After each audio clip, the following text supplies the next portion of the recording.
El asambleísta Fernando Villavicencio, presidente de la Comisión de Fiscalización y líder del Frente Parlamentario Anticorrupción, dijo que el presidente Guillermo Lasso sí conocía sobre el informe de la policía filtrado por un medio digital sobre la mafia albanesa. Añadió que Lasso se reunió con la entonces comandante general de la policía Tania Varela y el jefe de la investigación León de Troya, José Luis Erazo. En esa reunión, según Villavicencio, se informó que se conocía de la estructura en la que aparecían los albaneses Rubén Cherres y Danilo Carrera, cuñado del presidente. Además contó que en una reunión que mantuvo con Guillermo Lasso, él mismo le contó que sí conocía del caso. Y debo decir que lastimosamente, este trabajo de investigación, León de Troya, que empezó antes de la posesión del gobierno de Guillermo Lasso, semanas antes, en mayo del 2021, el 7 de julio de ese año, 2 meses después de posesionado el presidente, ese informe fue presentado al presidente de la República, Guillermo Lasso, por la entonces comandante de la policía, Tania Varela, y el coronel José Luis Erazo. Tania Varela se hizo ampliamente conocida el 22 de marzo del 2021, cuando fue designada comandante general de policía por el presidente Lenín Moreno y ratificada 2 meses después por el mandatario Guillermo Lasso. Su nombre se ha mantenido en la esfera pública al ser señalada como una de las responsables de emitir un informe que se usó para cerrar el caso León de Troya, que buscaba los nexos narcodelictivos de la mafia albanesa en Ecuador y que apuntaba al cuñado de Lasso, Danilo Carrera, y a su amigo Rubén Cherres, luego asesinado. Un informe del Grupo Parlamentario Anticorrupción, en el que participó Fernando Villavicencio, sostiene que Varela y el oficial a cargo de León de Troya expusieron el caso a Guillermo Lasso en Carondelet. Él confirmó esa cita, pero dijo que no ordenó su archivo. 8 meses después, la investigación fue cerrada. Solo por filtraciones periodísticas se reabrió y se unió a otro proceso bautizado como Encuentro. Los asambleístas también dijeron que el albanés Dritan Jitka, quien comandaba la mafia albanesa en Ecuador y era socio de Rubén Cherres, coordinaba la seguridad de la estructura criminal con una oficial de la policía identificada como La Madrina, alias que fue relacionado a Varela. A pesar de estos episodios, recién en mayo de 2024 se conoció que ella, junto a los generales Mauro Vargas, exdirector de inteligencia, y Giovanni Ponce, exdirector antinarcóticos, quienes acompañaron los 10 meses de gestión de Varela, eran investigados por el caso llamado Poder Policial. Entonces la fiscal Diana Salazar dijo que se investigaba la intervención de altos mandos de la policía para beneficiar a los indagados del caso León de Troya. Todo el mundo lo sabía. El cuñado del presidente Danilo Carrera es el líder de una organización delincuencial que corrompió las empresas públicas en el gobierno de Lasso. Carrera, junto a Rubén Cherres, asesinado bajo tortura, y Hernán Luque, alto ejecutivo del Banco de Guayaquil, y el todopoderoso presidente del directorio de la empresa coordinadora de empresas públicas, operaban para beneficiarse con miles de dólares, cobros en efectivo a cambio de supuestos nombramientos y contratos en las empresas públicas, y ellos mismos lo reconocían. Yo prefería que me des $150,000 mensuales. La trama de corrupción era comandada por Danilo Carrera, que pese a no ser funcionario público, se jactaba de su poder en el gobierno de su cuñado presidente. Ya tengo el nombre yo. Ya, ese va de ministro, ¿no? Confirmado, ya. Aunque te parezca mentira, lo pongo ministro también. El cuñado de Lasso disponía hasta la contratación de ministros y gerentes. Para ello contaba con la complicidad de Luque, que alcanzó superpoderes gracias a un decreto firmado por Lasso, que lo convirtió en intocable.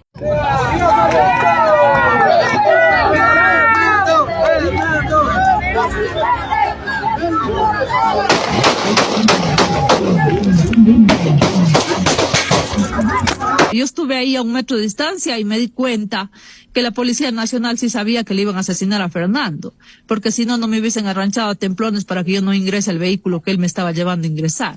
Entonces, muchas cosas han pasado que quieren quedarse en silencio y nosotros no vamos a permitir eso, y el primer encontrón que hemos tenido fue por eso. Es decir, que el actual comandante general de la Policía Nacional, el señor general Zapata, tenía pleno conocimiento del mitin político que se iba a desarrollar el día 9 de agosto del año 2023. Sin embargo, no designó funcionarios policiales, sea de unidades tácticas policiales de la Dirección General de Inteligencia o de Servicio Urbano. Romero señaló además que se presentaron pruebas sobre los pedidos hechos con anterioridad para cumplir con la protección de Villavicencio y con esto tampoco se cumplió. El señor capitán, de manera reiterada, tenemos más de 100 partes policiales suplicando al jefe de la Dirección Nacional General de Inteligencia y de la DINPRO que se le proporcione vehículos adecuados para dar seguridad ante el alto riesgo que tenía el señor Villavicencio. Chalecos, municiones, armas largas, medios de comunicación, radios Motorolas, y no le proveyeron. Verónica Zarauz, viuda de Fernando Villavicencio, confirmó que le consta que en varias ocasiones el capitán Cristian Ceballos solicitó aumentar la protección. Muchísimos meses atrás, muchísimos meses atrás, desde que era asambleísta, de hecho. Por ahora la situación de Cristian Ceballos, ex jefe de seguridad de Fernando Villavicencio, está en el limbo. Su defensa señaló que el oficial tiene 2 sumarios administrativos y eso significaría su desvinculación de la Policía Nacional. Sí, tal vez estaba Danilo ya. Antes se le saca Danilo. Yo por Tony no lo dejo. Porque donde yo le digo a Tony, Tony le va a decir, ¿sabes qué, Dani? Yo solo le digo de otra manera. Yo no quiero una botella en mi mano. Usted me dijo hace tiempo, aquí no hay muertos. No te van a respetar nunca. Eso no te respeta. Tú no estabas en la jugada para nada. Y tú lo sabes muy bien. Yo le dije, ¿sabes qué, hermano? No, padre. Yo me estaba dando, me meto. Y el hermano le dijo, no. ¿Sabes qué? Nada, está bien. Y el man, ¿qué dijo? Estoy arrecho y me puta con ustedes. ¿Por qué? Porque te están viendo la cara de cojuda a ti, hermano. Porque tú eres mi hermano, que te sacó la chucha, porque tú eres el dueño de este país. Y este carro, bueno, va como 120 por la avenida, se sube por encima del parterre, se van en contravía, un montón de cosas que para mí eran muy riesgosas en realidad. Y cuando estamos por bajarnos nos empiezan a preguntar, ¿no? Y yo no confío en ellos tampoco. Empiezan a decir, ¿y ustedes dónde viven? ¿Pero en qué parte? Y ni sé cuánto. Entonces mi ñaña les dice, nosotras no confiamos en nadie, no les vamos a dar esa información. Y el copiloto, un policía que estaba con estos pasamontañas, con todo, con un fusil en la mano, nos dice, yo tampoco confío, en 5 segundos les puedo poner un tiro en la cabeza a cada uno de ustedes. Estábamos mi hermana, su esposo, yo y mi esposo. A los 2 días del asesinato de mi padre, un policía me dice que en 5 segundos me puede pasar un disparo por la cabeza. Esa es la Policía Nacional que tenemos. Así que yo no confío en ninguno. Yo ya lo dije en mi declaración libre en la fiscalía. Yo sé que es fácil saber quién es ese tipo, pero sepan que estábamos en el 2.º día y la verdad es que con todo este tema de la familia y de esta gente aprovechada, no pensé que esa era una prioridad, pero ahora que lo preguntas, esa es la calidad de Policía Nacional que tenemos. Esos son los miembros además que están guardando la seguridad de mis hermanos. Soy el teniente de policía Rodney Orlando Rangel Quinteros. Me he visto en la obligación de hacer público una decisión que conjuntamente con mi familia lo hemos tomado. En el 2021 fui designado como oficial del caso para realizar la investigación del caso más conocido hoy en día como León de Troya. Un caso que se descubriría vínculos entre la mafia albanesa y el actual gobierno. Mientras realizaba mi trabajo, mientras realizaba la investigación, por parte de mi general Giovanni Ponce, recibí la disposición que realice el cierre de la misma, disposición a la cual yo me opuse. Él me indicó que esta investigación a la larga le iba a traer problemas al actual presidente. No me importó. Tenía que cumplir con mi trabajo, tenía que cumplir con mis labores. Me opuse. Oposición que lo único que tuvo como consecuencia fue una persecución por parte del Estado y los altos mandos de la institución policial. Fui separado. El 1 de abril de este año recibimos una alerta en la que se pretendía atentar en contra de la vida del periodista Anderson Boscan, en contra de la vida del hoy ya difunto ex asambleísta Fernando Villavicencio, en contra de la vida de mi teniente coronel José Luis Erazo Villarreal y por supuesto en contra de mi vida. Tuvo conocimiento del alto mando institucional, ministro del Interior. Nada les importó, poco o nada hicieron. Hasta el sol de hoy me encuentro desprotegido ante todos los... Porque las cosas caminen. ¿Qué hizo Tania Varela? cuando le fue a contar a Lazo el caso León de Troya, el caso Encuentro que se llamaba. ¿Qué le fue a contar? Sabe que su cuñado está metido en este lío. ¿Para qué? Para bajarle los pantalones a Lazo, para chantajearlo y hacer que su esposo ascienda a general. Y no solo su esposo, sino que se coman a la cúpula de la Policía Nacional y metan policías del grupo de Tania Varela y del grupo de Salinas. Es lo que hicieron. ¿Dónde hay una orden con estas declaraciones o por lo menos una investigación al general Ponce? Investigación. ¿Qué hay que hacer con esas esferas? Mira, lo primero es entender las cosas que no se hicieron bien. Que son... Lo que te decía, el tema de la policía. ¿Sí? Cristian Ceballos ha revelado cosas gravísimas. Yo estuve en la audiencia el día que él reveló. Primero, que todos los informes que él mandaba pidiendo mayor seguridad y armamento fueron archivados o se excusaban. Incluso él llega a decir, ya me decían que yo estaba loco, que soy exagerado. Correcto. Y eso es grave. Lo segundo, ese día 9 de agosto, muy extrañamente, los dos generales más altos mandos de la policía, estaban de vacaciones. El general Samaniego y Salinas, estaban de vacaciones. Pero luego, en la noche, en la Clínica de la Mujer, durante ese momento de caos, fue Fausto Salinas, a donde estaba él en la emergencia. Y llega inmediatamente, lo cual es muy extraño. Llega inmediatamente uniformado. O sea, uniformado. Estando de vacaciones. ¿Y dicen ustedes a tomar una fotografía? Del cadáver, sí. A decir a quién quería mostrar, a decir el trabajo se hizo a quién. Eso es algo terrible. Puede también dar este precedente de que a Cristian Ceballos le han enviado desde un número de Colombia imágenes de su familia amenazándole de muerte, a decir que se calle, que no esté hablando de lo que está hablando. ¿Y de qué está hablando Cristian Ceballos? Justamente de las implicaciones de los altos mandos policiales. Y además Una vez más, las sillas quedaron vacías. Estas eran para que los 6 policías que custodiaban la seguridad del ex candidato presidencial Fernando Villavicencio comparezcan ante la comisión de la Asamblea que investiga el asesinato.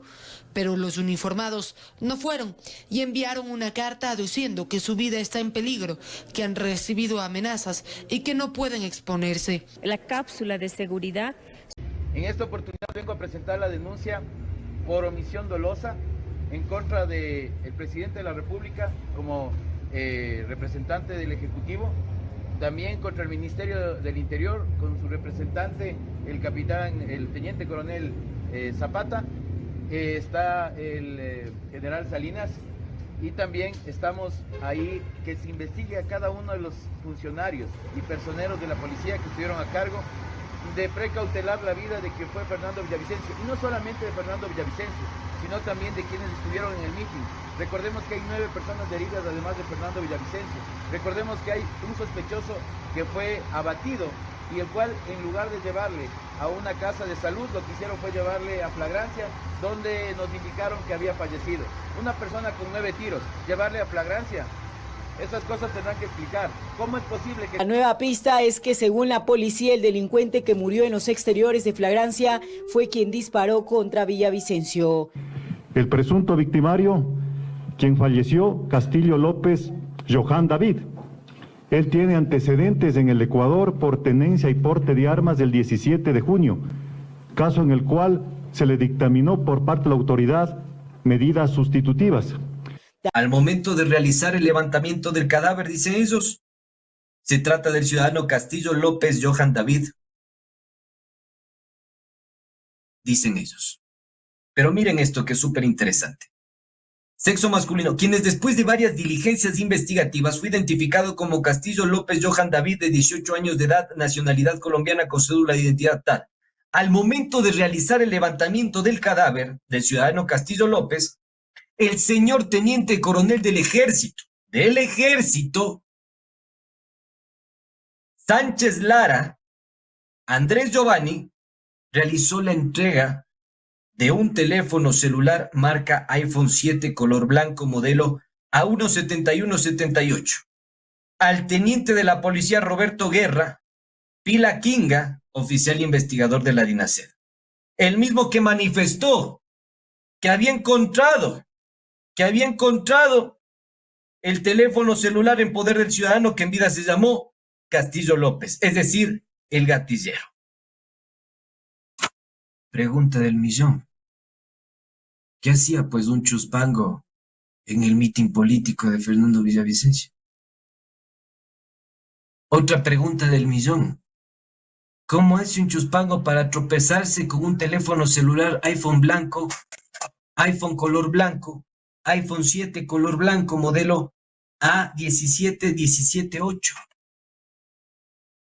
¿Cómo hace? Pregunto yo. ¿Y saben por qué esto es tan importante? Porque a partir de ese teléfono celular se construye todo el caso. Todito el caso. A través de ese teléfono celular interviene la UCTC. Y a través de la intervención de la UCTC hace el rastreo y la vigilancia y los seguimientos de los teléfonos celulares y da con los propietarios de los teléfonos celulares y establece la trazabilidad de las llamadas entrantes y salientes del teléfono celular para dar con el paradero de los involucrados.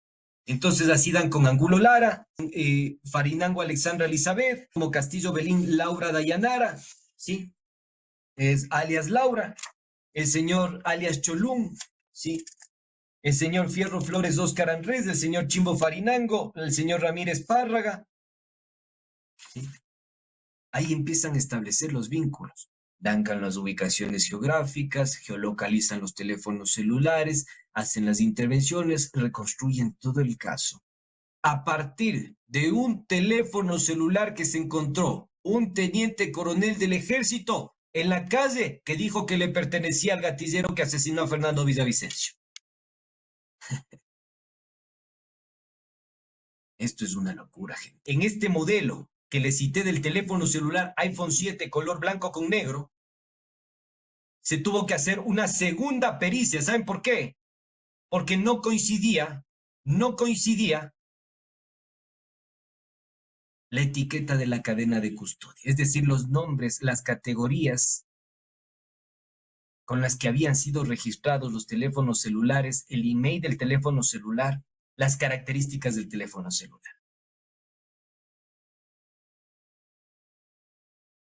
Fraude procesal a la vista, mis queridos chuchos. Entonces, este mensaje decía: amiga, por favor, si puedes hablar con alguien.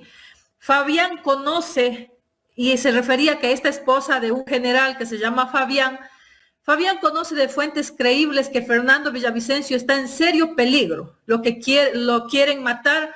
Pidamos a Dios que guarde su vida y que tenga mucho cuidado. Entonces, María Teresa Pasquel hizo conocer a la guardia de Fernando, a toditos los custodios, hizo conocer al general Carrillo, hizo conocer a todos los que estaban cerca de Fernando, porque obvio Fernando estaba hablando.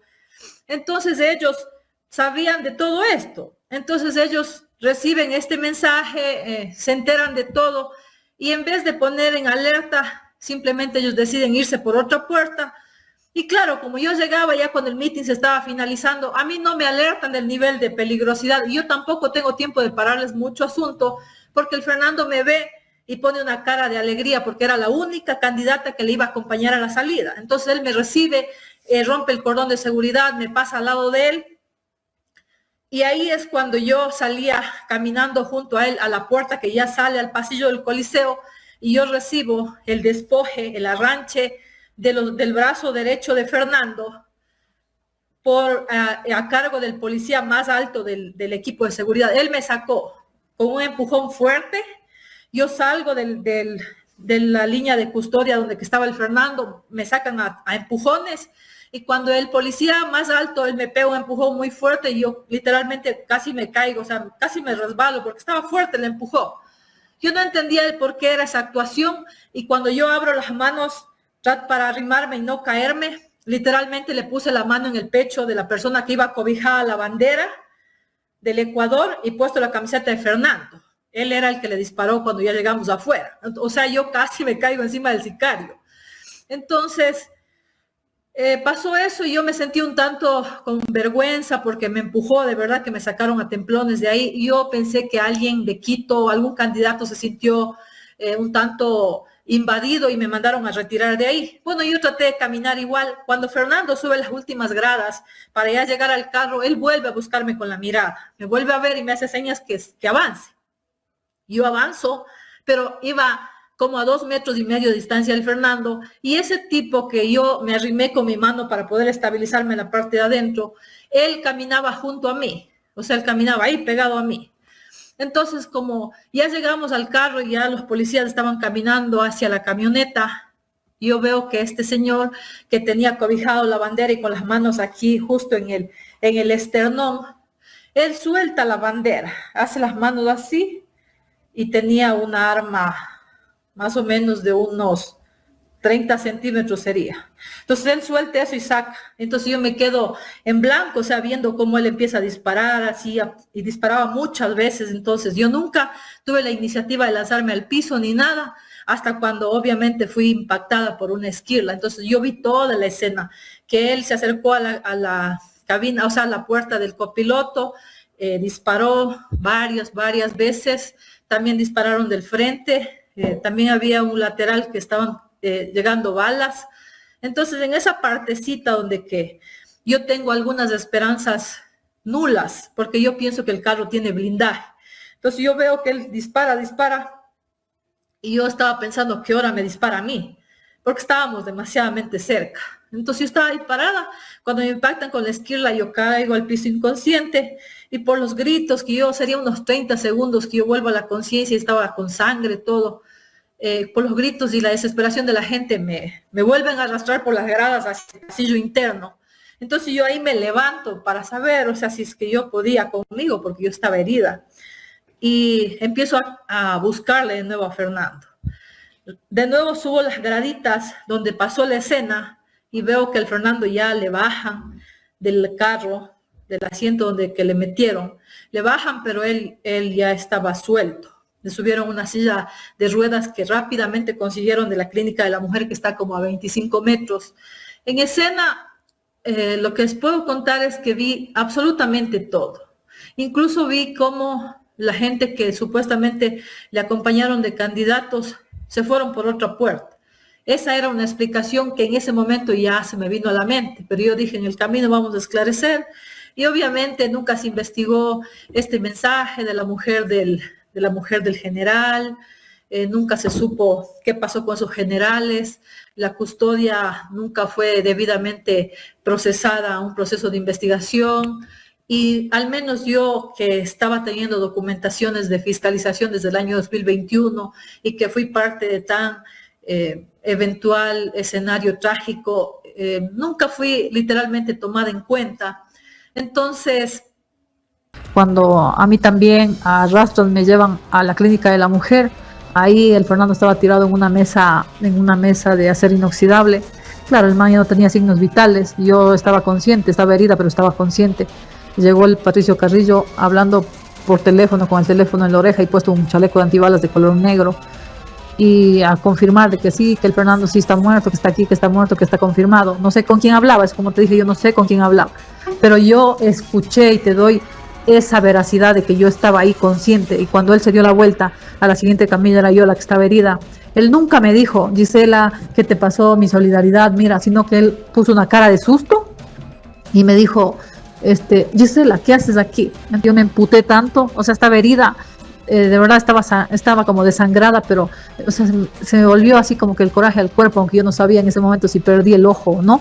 Yo, o sea, le quería responder diciéndole, ¿qué crees que estoy haciendo aquí? Estoy en una fiesta, así de una forma irónica, pero en definitiva no le pude decir nada porque yo no quería hacer fuerza, porque yo no sabía si iba a perder el ojo. Entonces, más luego de eso, si tú me crees, me crees. Llegó el comandante general en ese entonces, Fausto Salinas, puesto el traje ese cuadriculado, y le tomó fotos al Villa ahí tirado en la mesa, tal como estaba en las condiciones más inhumanas y adversas, donde que él tenía su camisa abierta porque le habían sacado todos los botones para darles reanimación. Ya te conté cómo estaba su pantalón, todo, así le tomó fotos.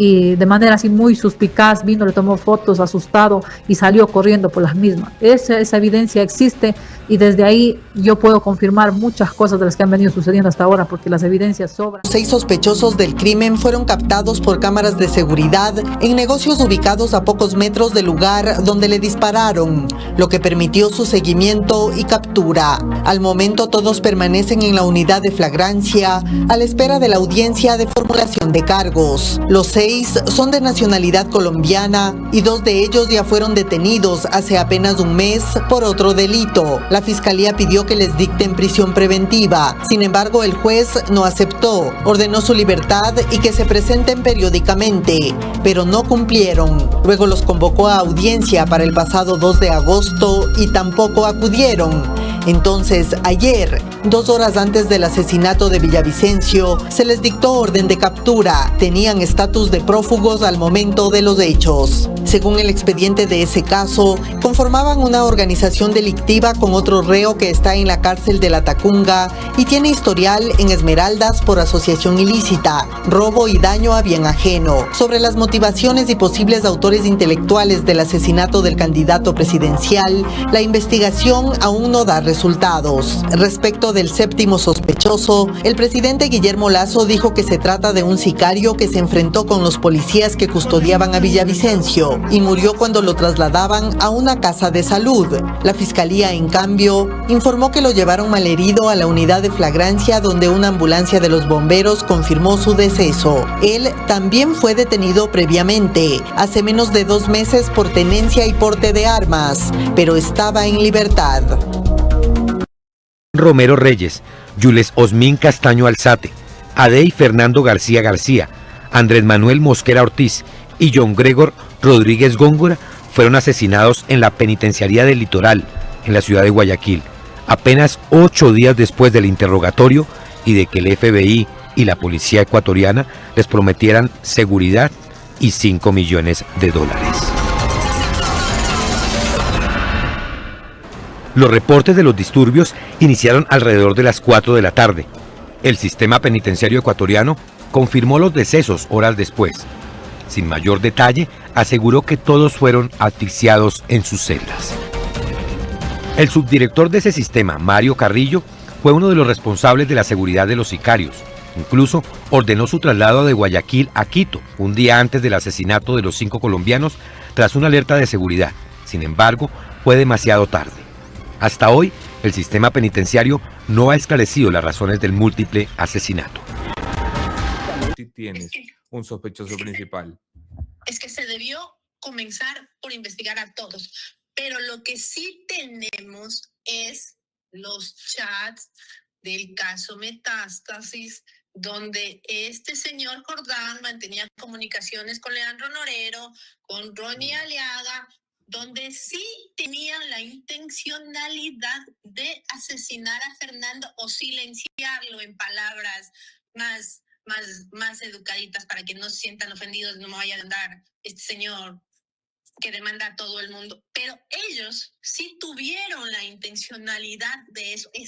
Los chats están ahí, porque la prueba del caso Metástasis es otra cosa que es también tallada en piedra y que es la prueba que tiene la única prueba que tiene la fiscalía es esa, que el señor Jordán planificaba el crimen de Fernando porque le publicaron la foto en la piscina, porque se metió con su familia, porque le denunciaba los negocios millonarios en la medicina y con la salud, y ni siquiera han podido determinar si los usuarios corresponden a todas estas personas, pero lo que sí queda sentado es que existen esos chats, existieron estas personas y existió la voluntad de acabar con la vida de Fernando. Todo esto en el 2022.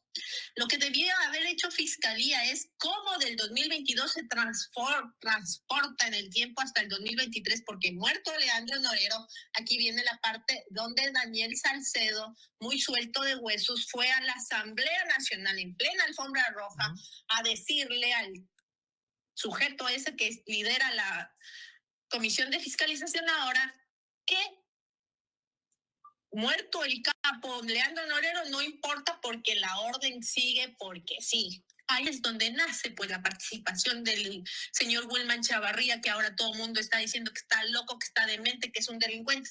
Todos los testimonios nacen de los delincuentes. No hay una prueba real dentro del proceso que nos indique que el señor Daniel Salcedo ha dicho: señora fiscal, tome, aquí están las pruebas, los chats, aquí estoy yo hablando con Rafael Correa, o aquí estoy yo hablando con José Serrano. No hay. ¿Por qué no están interesados en explotar toda esa información y poner en el expediente? Pues la sola palabra de un delincuente no vale nada, así como la palabra de Wilmar Chavarría tampoco vale nada si él no demuestra todo lo que ha dicho ayer en la Fiscalía de España. Déjame hacer un ejercicio contigo, permítemelo, ¿ya? Si tú pudieras hacer preguntas que tuvieran que ser respondidas, me gustaría saber qué preguntas harías a los siguientes personajes, ¿vale? ¿Qué le preguntarías sobre el caso Villavicencio a José Serrano? Que sí tuvo participación en el caso. ¿Qué le preguntarías al presidente Noboa? ¿Por qué se prestó para que el crimen quede en la impunidad? ¿Qué le preguntarías a Diana Salazar? ¿Por qué detestaba tanto a Fernando si Fernando le pasaba todos los procesos judiciales masticaditos solo para que ella les ponga los delitos? ¿Qué le preguntarías a Rafael Correa? ¿Por qué la maldad contra nosotros? ¿Qué le preguntarías a Guillermo Lasso? ¿Por qué fue tan negligente en su gobierno? ¿Qué le preguntarías a María Paula Romo? No, ella no tengo que preguntarle nada. Ella no existe en mi vida. ¿Qué le preguntarías a Patricio Carrillo? A él le preguntaría por qué cuando le dijeron el día 9 de agosto en el Coliseo, cuando se le acercó una señora y le dijo, oiga, me acaban de decir que van a matar a Fernando, porque él no hizo nada, y le dijo, mira, Fernando, al menos espera un ratito y luego sales. ¿Qué le preguntarías a Cristian Zurita? ¿Por qué hizo lo que hizo? ¿Qué le preguntarías a Pablo Muentes? A Pablo Montes no tengo que preguntarle nada porque él, señor, nunca en mi vida he hablado con él. Y finalmente, ¿qué le preguntarías a alias Pipo? ¿Quién le contrató?